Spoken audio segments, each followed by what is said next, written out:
This podcast was recorded on the land of the Gadigal people of the Eora Nation. This episode contains discussion of suicide. If this raises any issues for you, support is available through the links and phone numbers in the show notes. Hello and welcome to The Real Story with Joe Hildebrand. An absolutely huge week in the news this week, possibly, as a certain former US president might say, the hugest ever. That sounded like Arnie. Didn't even sound like Donald Trump. Anyway, yes, it is the big presidential debate, the showdown we've all been waiting for between Donald Trump and Kamala Harris. It is all that anyone is talking about, except possibly the fact that the revolution may have broken out in Melbourne. Yes, the revolution may not be televised, but it will be on this podcast. I'll be breaking down what is going on in the People's Republic of Victoria. They've already got a socialist government and the socialists still aren't happy. Plus, we have two mega stories in the federal parliament this week. Two huge stories that I thought were going to be the two biggest stories of the week until they were eclipsed by those other big two stories I just told you about. And we'll be talking about those too.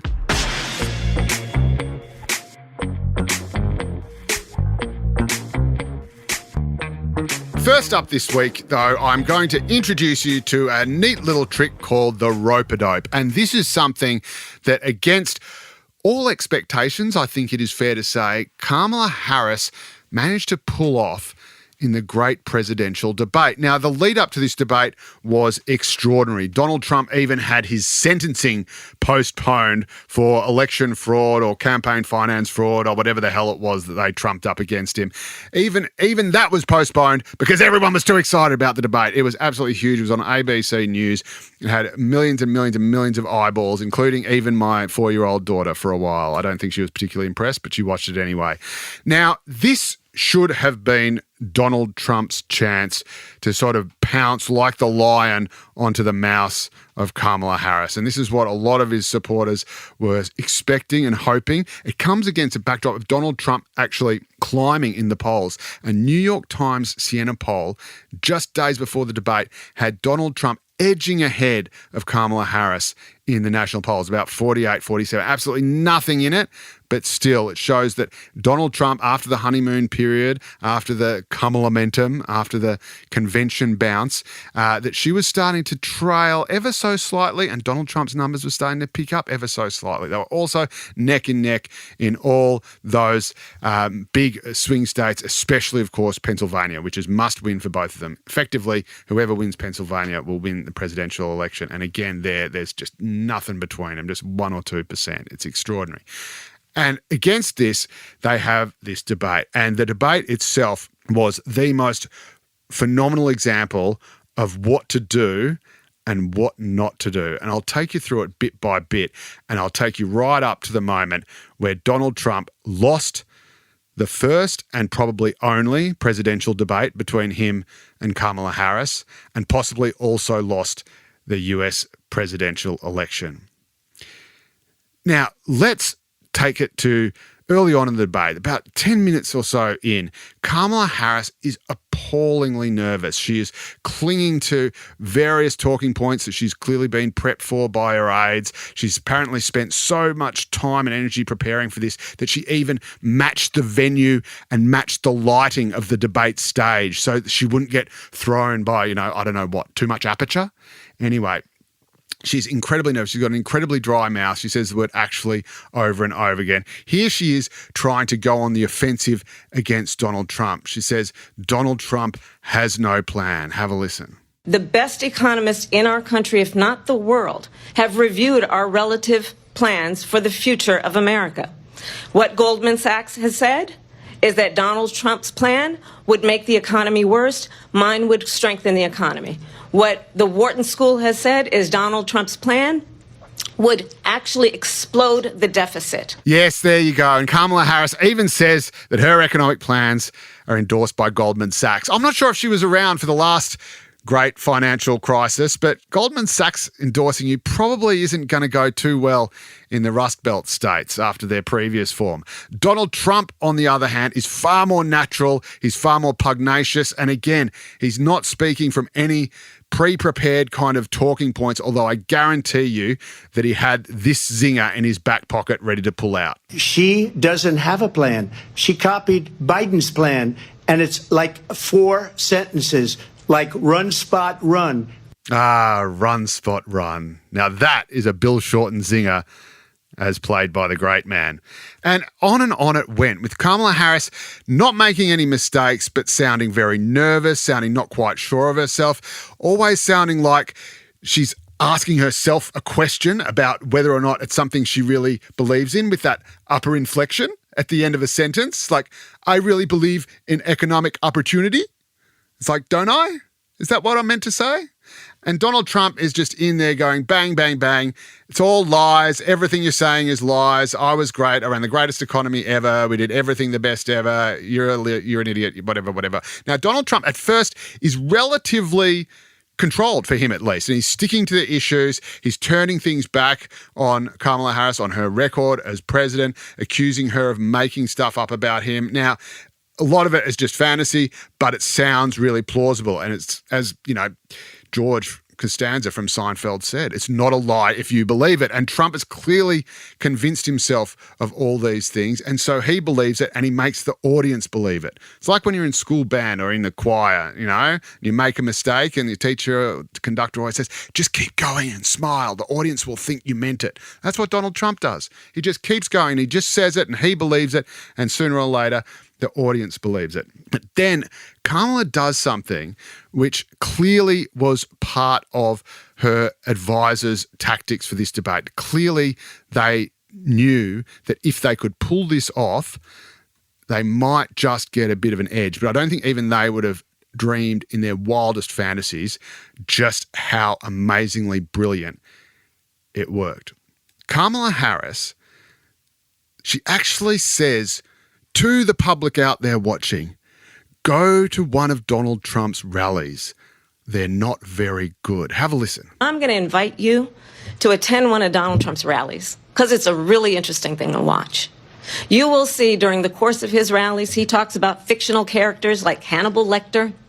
He will talk about windmills cause cancer. And what you will also notice is that people start leaving his rallies early out of exhaustion and boredom. Now that is cold, man. I mean, you know, criticize a man for his policies, fine. His age, his looks, no problem. But touch a man's rallies? But this is the thing, isn't it? It should have been the least important thing that Donald Trump took exception to. It should have been the most banal thing that she could have said. Oh, but, you know, people don't like your rallies. And also, you know, you're horribly cruel to illegal immigrants and you nearly got us into war with China, or you love dictators or whatever. She says all this horrible stuff about him, but it's the rally stuff that really gets him, because that goes straight to his ego, straight to his manhood, straight to his pulley power. It's as though someone said to someone, she goes, you're a rapist, you're a pedophile, you're a murderer, and you're terrible at reverse parking. And the person said, hang on a minute. How dare you say I'm bad at reverse parking? And this is exactly what Donald Trump does. He takes the bait. He takes the bait about his rallies. And then in defending himself about what a great rally performer he is and how great his rallies are and how much everybody loves them, he starts to almost talk as though he's at a rally. He starts to almost forget that he's in a presidential debate on mainstream free-to-air network television in the US, and starts to talk like he's actually at one of his rallies. And so he starts to go down this rabbit hole of all these illegal immigrants coming in and running riot throughout all these US cities, including one in the Midwest. And this is where he makes his fateful and possibly fatal error. He just goes that one step too far. Have a listen. In Springfield, they're eating the dogs, the people that came in. They're eating the cats. They're eating the pets of the people that live there. And this is what's happening in our country, and it's a shame. Yes, the illegals are eating your pets. Now, the minute that happened, that was all anyone was taking out from the debate. And all of Trump's zingers, his gotcha moments, his big, fake with the left, swing with the right, all of that was instantly forgotten, because all anyone could think of was the image of people going around, running around, stealing dogs and cats from other people's backyards and barbecuing them as if they were Robert F. Kennedy Jr. or something, right? This is just not an image that leaves your head lightly, and it is the only image of the debate that people have been left with, and it is an image they are going to associate with Donald Trump probably from now right up until polling day in just over 50 days' time. And that is how, in just half an hour, Donald Trump went from almost a 2-to-1 probability, according to Nate Silver, the electoral polling genius of the United States, just on the eve of the debate. He said Trump was about 64% probable to win the election. I reckon by the time that image of all those people eating cats and dogs that Donald Trump swears he saw on television, by the time that does the rounds a couple of times, maybe a couple of million times, I'm not sure that number will be the same.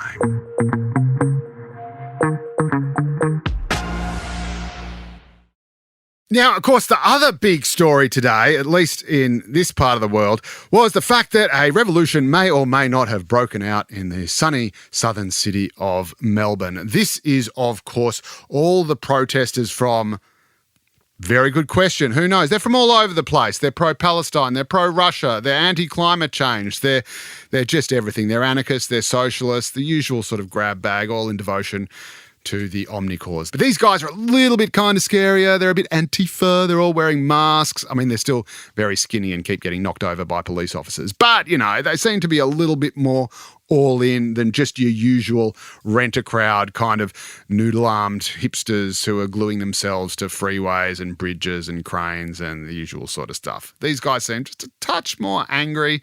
They're setting fire to stuff, which I'm pretty sure causes CO2 emissions. Why are they doing this? Well, they're doing this because there is a little biennial get-together in Melbourne called the Land Forces Expo. And it's basically where all the great and the good of the Australian defence industry sector gets together and say, hey, we've got all this cool technology shit. Do you want to buy it? And, you know, like fire some drones somewhere or, you know, do whatever, you know, nukes, you know, do you want to bomb someone?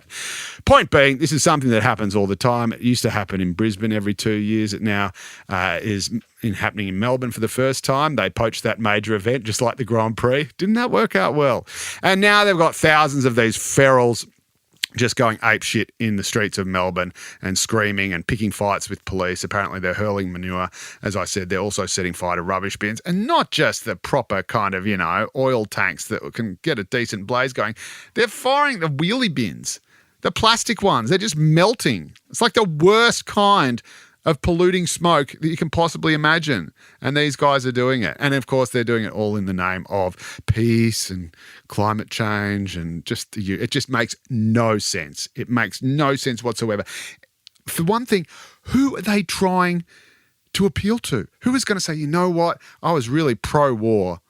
You know, I was really pro-Israel. And then I saw some feral hippie with dreadlocks set fire to a wheelie bin, chuck some horse shit at a police officer. And I thought, I've really got to start to sit down and question my value system.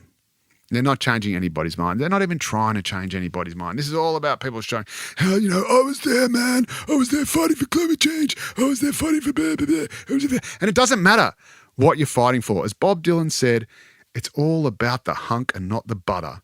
Someone asked him, said, do you believe in the cause for peace? And he goes, what are you talking about? Do I believe in peace or the cause for peace? It's like saying, do you believe in butter or the hunk of butter? He goes, I believe in the butter, not the hunk. If anyone stoned enough to make sense of that, please write into us. They don't care about the outcomes of what they do. All they care about is the fact that they're there making a lot of noise, making there's a four-letter word to say what they're making of themselves, but let's just say making a nuisance of themselves and not achieving anything. In fact, they're probably turning any normal person off their cause, whatever it may be. And of course, they're showing from the fact that they're bringing all sorts of different things into it, from, you know, anti-AUKUS, pro-Palestine, and yes, apparently there was a pro-Russian flag there as well. Not to mention the usual, you know, climate change is bad for us, which it is, but I'm not sure what throwing horseshit at a police officer is going to do about that. And it reminded me, strangely, of something else that happened that was very, very similar on this very, very day in that very, very place about 24 years ago. As we record this, The date is September 11. And a few of you might think that is a date that is seared into the globe's consciousness. That is a date where we all remember where we were. We all remember what happened. Don't need to repeat it now. But before that happened, something else happened. There was, in fact, a group of socialists, anarchists, protesters, whatever you want to call it. They still talk about it in their little red websites to this day, called the S11 Alliance, the S11 group. So named because on September 11, in the streets of Melbourne, September 11, 2000, the same sorts of people descended on the same sorts of place to protest against the World Economic Forum. This time it wasn't climate change or AUKUS or arms or Palestine or Israel, but it's the same kind of people. We all know what they were doing. They were doing the same kind of stuff, getting in fights with police, because previously they'd done the exact same thing the year before, in 1999, at the World Economic Forum in Seattle. In fact, they called it the Battle of Seattle, which reminded me a little bit of The Big Lebowski. You ever hear of the Seattle Seven? That was me. There were 6 other guys. So there you go. The anarchist, socialist, anarcho-syndicalist collective are taking their leads from the dude. And then, exactly 1 year later, something else happened on September 11. And that's just terrible for revolutionary brand management. So all these guys kind of disappeared. One of the main leaders, I think, is now a councillor on the Yarra City Council to this very day. Isn't that amazing? Maybe he was there hanging out with the other protesters against the Landcom people. But there you go. Just another day, another decade, another year, another cause, and the same old friendly faces.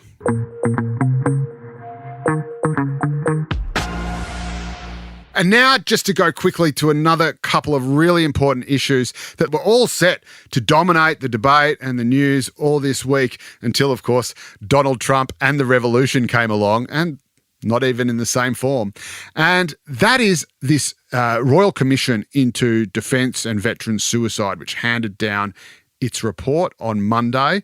And that is an incredibly important milestone. And that is something that vets and serving members of the ADF have been waiting for a very, very long time. To give you an indication of just how serious this is, I crunched the numbers last night because I'd read in the past, and this issue's come up from time to time, read in the past that that the number of suicides among Defence Force members is actually multiple times the number of deaths that they suffer in combat zones, in actual conflicts, in actual war. In other words, how bad this problem is that you are more likely, if you are a soldier or you are serving in our armed forces, you're more likely to die by your own hand than by the hand of the enemy. And that is something, obviously, that really needs an incredible amount of examination to understand, and an incredible amount of care and services to stop from happening. So I went back last night and just tried to catalogue what the actual numbers were, because this figure I'd seen was a few years ago. Now, in the Royal Commission's report, it finds that since 1985, there have been more than 2,000 deaths by current or former ADF servicemen and women by suicide. That is a just horrendous figure, and just an unthinkably large figure. And strangely, I noticed in the report, they average it out. They average it out to 78 every year since 1985. And I went to the Australian War Memorial and I counted up every single Australian death in a conflict zone since 1985. And when I added it all up, I had to double check and do it again because I couldn't believe it. The exact same number of fallen servicemen and women in every single conflict zone that Australia has been in over the past 40 years, over that entire 40 years, is the exact equivalent to the number of vets and servicemen and women who who take their own lives every single year on average. That is something that we as a nation need to really process and deal with. Another blight on our nation, and another almost in a completely different way, but in many ways can also be just as deadly, is the scourge of social media. And we had the PM, to his great credit, announce that along with pretty much every state premier and territory chief minister, I believe, pretty much everyone is on board. They are going to put age restrictions on social media so that kids can't get unfettered access to stuff that could be incredibly damaging to them. We know that can lead to bullying or to false, unrealistic expectations of what you should look like or who you should be or how good you are. We know that can lead to addiction, distraction, all sorts of things. Now, that is long overdue. That is fantastic. And that has been met with what the Sydney Morning Herald called parents rejoicing. When have you ever had a government policy and then seen the media report that people were rejoicing as a result of this government policy? I mean, this is a big win. This is a pretty heavy endorsement, right? But both the Defence Suicide Royal Commission and the new age restrictions on social media have something more in common than the fact they're both really, really important and potentially a matter of life and death. And that is that both of these things were only achieved, were only done because of a tireless and constant campaign by News Corp in particular, other sections of the media, sure, but this was led entirely by largely the Daily Telegraph and other sister mastheads around the country. And in particular, in the case of the Royal Commission, the previous government, and this was not against the Labor government, this was against the previous coalition government, had to be dragged kicking and screaming. This was not a can of worms that they wanted to open. But the telly just went after them again and again and again and said, have this Royal Commission, we need it, we need it, we need it now. They were difficult stories to research, difficult stories to write, but they kept putting them on the front page. I, of course, worked for the Daily Telegraph. I was not involved in these campaigns, but very proud to be associated with the people who did it. So yes, you know, evil Murdoch media, we all know that, whatever. You all think that, well, okay, we can all disagree on some things and agree on others. Point being, these are two things that have received unanimous support, unanimous rejoicing in the case of the social media. There's almost no one who opposes this, and everyone is saying this is an absolutely vital thing that the government has done.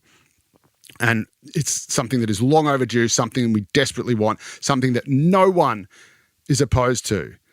And yet neither of these things would have happened if either government had just been left to its own devices. These things only happened because of a campaign by the News Corp media. So there you go. Maybe my good mate Rupert Murdoch isn't so evil after all.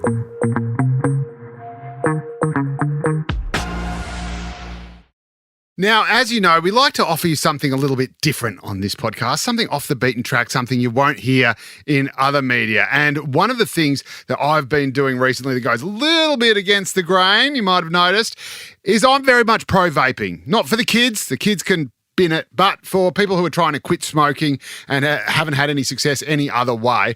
I found myself the only way I could do it was to switch from smoking to vaping. I did it years ago and I have never felt better. I don't know what science may find in the future. I might drop dead any minute. I might be a ticking time bomb. But for the moment, I'm not smoking, haven't touched a cigarette in years. I'm running every day and I feel fantastic. And I cannot for the life of me understand why during those years, the government has made it harder and harder and harder and harder for me to do the thing that I know and which some public health experts, they are divided, but which some say has saved my life. I had one professor of public health say, congratulations, you just added 10 years to your life. And I certainly feel like that. But it seems like the government doesn't feel like that. And they have all but criminalised vaping, despite other jurisdictions trying to make it easier for smokers to access vaping. This government has tried, I think with the best of intentions, to regulate it to death. And this has sparked a fair bit of panic among a lot of people like me who think, well, hang on a minute, this is the only way I've managed to get off and stay off the ciggies.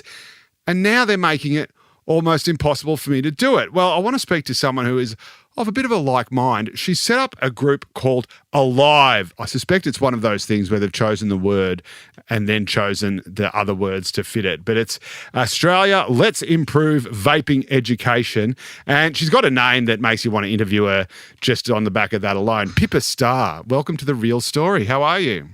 I'm fantastic, and thank you so much for having me. It's an absolute pleasure. First of all, it's understandable that anyone who vapes, let alone anybody in the general community, is pretty confused as to what the actual legal status of vaping is in Australia right now. It was basically a pretty unregulated industry where you could get almost everything you wanted, from a tobacconist on a corner store to the internet or whatever. They then said, no, we're going to make it so you need a prescription. That model still worked with the existing providers, but you had to give them a script for a while. And then then it was you were only going to be able to get it in chemists. And then the definition of what a chemist was, suddenly all these online chemists just started popping up almost overnight. Then the government did a deal with the Greens that for the first time in history, I think the Greens actually made something more sensible. I'm certainly not being sensible here. Can you tell us where we're at, and is vaping legal or not, or how is it legal, and how do you get it? Look, it's almost a full-time role to work out where the legalities are with vaping, even as a vapor, let alone the general public. So how the hell would they even have a chance? So look, as from October the 1st next month, you're not going to need a prescription for a vape only from a chemist up to 20 milligrams. If it's more than 20 milligrams, or if you're underage, you will need to go and see one of maybe a handful of doctors, because not every doctor's going to prescribe this. Somewhere in Australia, if you're lucky. I'm speaking to people who vape around Australia from the far west coast to Tennant Creek to Mackay and right around the country every day. And there are people already struggling, although they've already returned to smoking, because they just cannot get a prescription from a doctor, and they cannot get the device, or the refills at least, for the device that they've had. We had a perfectly legal vape store environment up until basically July this year. Sure, the disposable vapes were banned on the 1st of January. I think that's fair. Most of us wanted to get rid of those. But up until July this year, people were able to seek out a proper vape specialist that weren't the horrible black market trying to sell you a dispo, as the kids like to call them, a disposable in every second brand new tobacconist that opens up around the corner. And that's the thing, is that I think we're both on a unity tier when we're saying we don't want the ones that appeal to kids. We don't want the disposable ones. I'm all in favour of banning all the lolly flavoured ones and the sweet ones that obviously do attract younger kids with a sweet tooth. But even leaving that aside, when you're addicted to smoking, you're addicted to, and I think this is something that perhaps only people who have struggled with addiction understand. And I'm pretty sure whoever designed this policy has led a pretty charmed life in that regard. But it's not that you can just, replace it with anything. Otherwise, every smoker in the world would replace their cigarettes with, Jesus or badminton. It's like it's a compulsive, repetitive action. And so when I quit, about my 40th birthday it was when I started, I just went, right, and I just looked for a vape that looked as much like a cigarette as possible. I found that one, and I've been on it pretty much ever since. Now, I panic bought a sort of lifetime supply as the restrictions started coming in, and I don't even know if I can still get the one I'm currently on under the new regime, because a lot of providers have shut down or they're not included in the new thing. But this seems to me, this would be a strange outcome at the best of times. Talk about making the perfect the enemy of the good. You've got something that's helped hundreds of thousands of people quit smoking. There are more than 1 million people vaping in Australia. You see them on every street corner all the time. You barely see anyone smoking cigarettes anymore. And yet it's the cigarettes that kill 2/3 of their users that are available at every single shop, whereas the vapes, you've got to jump through all these hoops. It just seems mad. Absolutely. That's what I don't get. Exactly. But here's the thing. Sure, look, I think it's almost a de facto prohibition time now to say a packet of 25 cigarettes, what are they, $60 or something since the most recent price rise the other day on average across the board. It's ludicrous. They are prohibitive measures. So when things have gone past the point of diminishing returns, it's now become prohibitive. So what are the alternatives? Well, it would be great opportunity to get people healthier, wouldn't it? For those who can't quit by cold turkey or other forms of chemotherapy. The Champix never worked. Champix patches, gums, lozenges, berry-flavoured sprays that you can buy from the chemist. Look, I think it's a great opportunity to introduce vaping, but instead we've got bans, and we've got to that point now, the key word called prohibition. It's encouraging a black market, clearly, that are absolutely fighting over each other. That's right, and I've heard anecdotal evidence, and again, I don't go to buy them from the corner shops or whatever, but you hear anecdotal evidence. It's made almost no difference. People are still selling it openly. There's just no regulation. Absolutely. And you've uncovered cases where chemists, like where vaping stores and chemists are selling the exact same product, but the chemist is selling it for almost twice as much. Absolutely. So what's happening here is we've got small businesses owned by mums and dads who have quit smoking, have invested against, the equity in their own homes, been forced to close their stores to comply with Mark Butler's laws in July, who have literally gone to the wall. This is really, really sad. We're talking not just a handful of businesses here. We're talking about 500 plus across Australia. We're talking in thousands of people in a cost of living crisis being put to the wall, just thrown out without a job from July.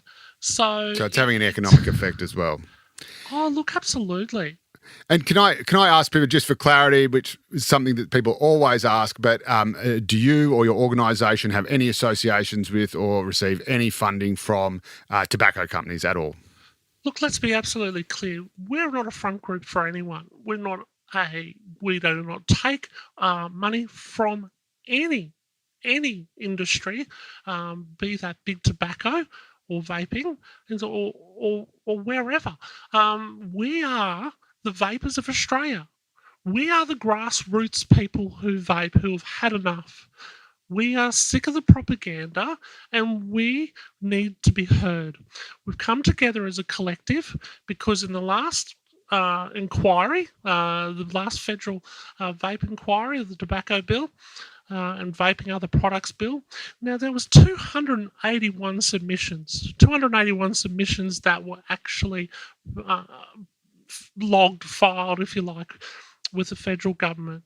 Of those 281, only 45 were in support of the bill. Only 45 of those were in support of the bill. So we're not being heard. We're not being heard loud enough. I know for a fact that there were literally thousands of other submissions that weren't logged in the federal government system. And, this is why I had to get a group of my mad mates and a few more of their mad mates and a few more of their mad mates together, because the consumers just aren't being heard in Australia. We're the key stakeholders in this whole thing, for God's sakes. Well, you're the ones, or we're the ones, I suppose I should say, who have our lives on the line. So perhaps we should be the ones who are listened to. Pippa Starr, thanks so much for joining us on The Real Story. I want to thank you for having me, and it's been an absolute honour to finally meet you. Oh, gosh, you're nice. I hope they leave that in. Thanks, Pippa.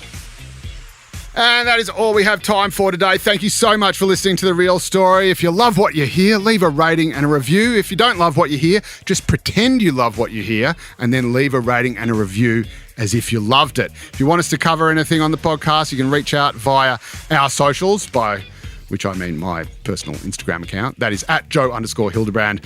Or you can email us at therealstory@novapodcasts.com.au. And of course, you can always read my columns on Monday and Saturday in the Daily Telegraph and various mastheads around the country. It's been an absolute pleasure. Love your guts, and I'll see you next week.